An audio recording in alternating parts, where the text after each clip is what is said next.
Hello tarot lovers, healers of all. Look, our card of the day is the reverse Five of Cups, and we're going to look into this card because there's a lot of messages in this card. So we turn it around so you can see the imagery a little bit.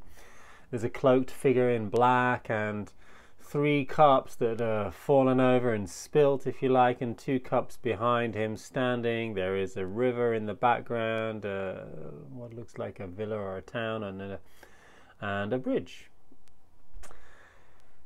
So first of all, this is a reversal, so there's a certain amount of repression, suppression, denial in a way of the energy of what this card is speaking about. But the darkness of the figure and the blackness of this cloaked person here shows that he has covered himself in darkness, and there is this lack of light in his life, and he's very much looking down at what are the three spilt cups.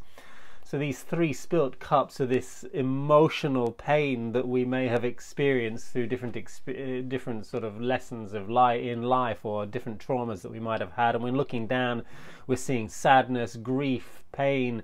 We're seeing guilt and shame and sorrow. And we're looking down at these cups and we're focusing all upon the negative. There is the obvious pessimism in this card. And so when it's reversed, there's a little bit of a denial of being quite pessimistic, and this denial of sitting in the darker feelings or sitting in the unconscious lack of light awareness of our emotions means that we're going to be subject to emotional swings, and we won't really feel that in control of our emotions, and we'll have this attachment and unconscious addiction to feeling sad and feeling sorrowful and feeling poor me and feeling shitty world, and all of the things that we can judge ourselves about and judge the world about will create an emotional downward swinging against the stream type flow of life, where we struggle, where we fight, and where we experience a little bit of negativity, or maybe even a lot of negativity, maybe even excessive negativity. Maybe we don't feel like we're in control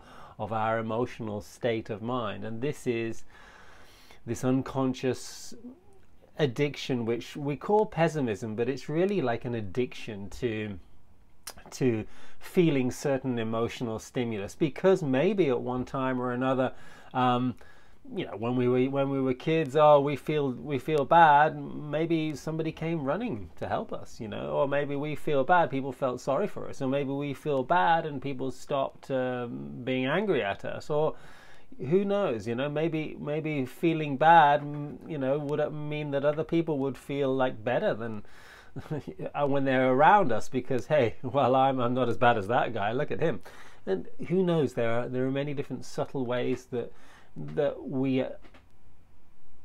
gain these addictions or gain these habits and these programs at a younger age, and we can't always see and understand what they are, but they become these karmic addictions, and these addictions are so subtle and so unconscious that we won't realize how we will be attracting certain negativity into our life, and yet it will be through these addictive tendencies that we draw through attraction similar energies in other people and similar experiences that will provoke it.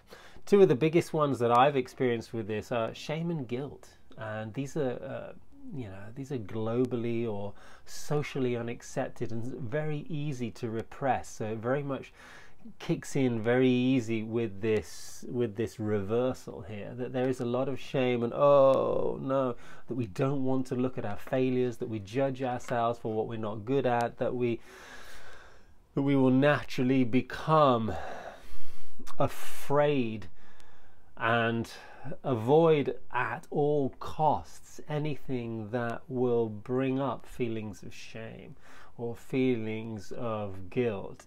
this makes us a little bit vulnerable and susceptible to people who love to control us through shaming techniques or blaming techniques, or I'll put you down. You know, if we put ourselves down internally through inner self-judgment, then other people will be attracted to that energy when they want to put us down in order to hide from their own shame. And in the end, we're all hiding from shame and guilt, but other people will do it by projecting it upon us or upon somebody else, instead of seeing it inside of themselves. And other people will wallow in it, and we won't even realize that we have the power and the control to be able to step outside. And part of what this reversal is speaking about is, yeah, it's time to take the cloak off. It's time to turn around and see those other two cups that are still standing. You know, and there's always positivity in life, and these other two cups can be love and gratitude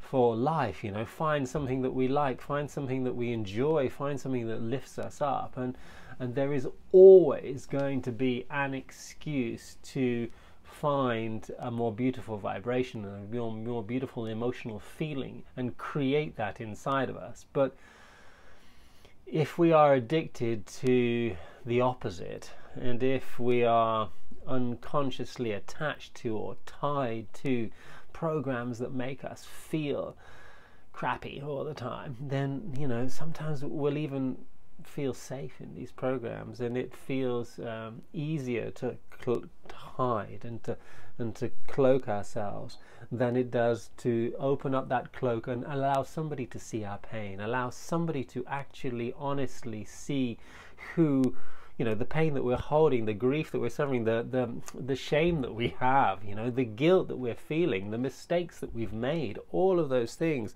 come along in this card and in this energetic. And there's, you know, it's difficult. It's not always easy for us to embrace these two cups and teach ourselves to turn around. You know, the subtleness of the imagery here is that there is this bridge. You know, it's a white bridge, which means that, hey, we can take ourselves to the other shore. We can actually, there is a key in this card which says, hey, turn around. It's as easy as turning around, grab those two cups, walk over the other side, and perceive life from a different perspective. And it's all about perception. Life is all about perception and choosing how we feel. We don't give ourselves that power to choose, but we have it. And this card is desperately saying, hey, watch out for those unconscious programs. Stop denying that you're holding on to some sort of negativity. Look at it, love yourself, find excuses to feel grateful for life, and jump into a different vibe. Walk over that bridge and cross and transcend your emotional addictions of negativity and jump into something more beautiful and more positive. It's your choice, it's our choice. Let's go for it, let's do it, and have a fantastic day, and love and subscribe and push all those buttons that you need to push, and all the best to you all.